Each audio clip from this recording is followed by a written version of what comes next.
ఆయుధాల తయారీలో తనకంటూ ఒక బాణిని ఏర్పరచుకున్నారు. 4వ ఏట మొట్టమొదటి సర్క్యూట్ బోర్డుని కనిపెట్టారు. 6వ ఏట తన మొదటి ఇంజన్ని కనిపెట్టారు. 17వ ఏట MIT వారి అవార్డును సంపాదించుకున్నారు. ఆ తరువాత వారి తండ్రిగారు మరణించారు. హోవర్డ్ స్టాక్ గారి ప్రాణమిత్రుడైన ఓబాడియా స్టేన్ తండ్రి స్థానంలో ఉండి టోనీని ముందుకు నడిపించారు. 21వ ఏట మహామేధావి అయిన టోనీ స్టార్క్ ఇండస్ట్రీస్ CEO అయ్యి టోనీ తన తండ్రి గారి వలె ఆధునికమైన ఆయుధాల తయారీలోకి అడుగుపెట్టారు.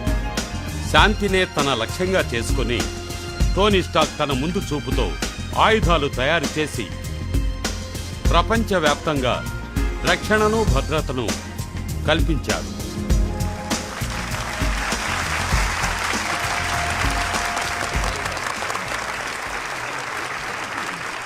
స్టార్క్ ఇండస్ట్రీస్ లో